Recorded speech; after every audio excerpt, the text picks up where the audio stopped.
দিছে, খুব আনন্দ চিত্তে বুঝে দিছে আমাদেরকে। এই জন্য আমরা আলহামদুলিল্লাহ অনেকে প্রথমে মনের মধ্যে একটা খুব ব্যথা পাইছি, হুজুর আমাদেরকে লম্বা বয়ান করে নাই কেন, আমাদের অনেক ধরনের শখ ছিল এগুলো হয় না কেন। এটা খেয়াল করতে হবে, এই দেশে অনেক কানুনকে শ্রদ্ধা করে আমরা কাজ করতে হবে। আমাদের জজবাতকে যত করব, কিন্তু আমাদের জজবাতের সাথে সাথে আমাদের হুঁশ রাখতে হবে। যখন আমরা জজবাতকে অগ্রাধিকার দিব, হুঁশ রাখবো না, তখনই আমরা বিপদে পড়বো। সেটা আমি ছাত্র আন্দোলন থেকে যখন আন্দোলন করে আসতেছি, মাদ্রাসার ছাত্র আন্দোলনদেরকে ওই সময় তারিখ দিয়ে আসছে। এখন আপনাদেরকেও আমরা বলবো, আমরা কাজ করবো কিন্তু হ্যাকপথের সাথে করবো ইনশাআল্লাহ।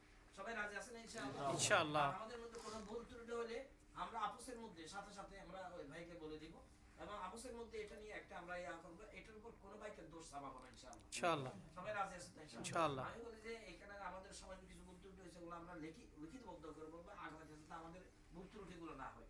যেমন নাকি আমাদের একটা ভুল হয়েছে, হুজুরকে আমরা এখানে আগে নেওয়া উচিত ছিল না।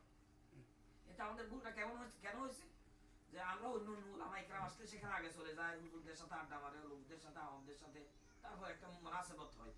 কিন্তু আমরা দিছি যে এখানে হুজুরের ওখানে প্রথম না পছন্দ হয়েছে,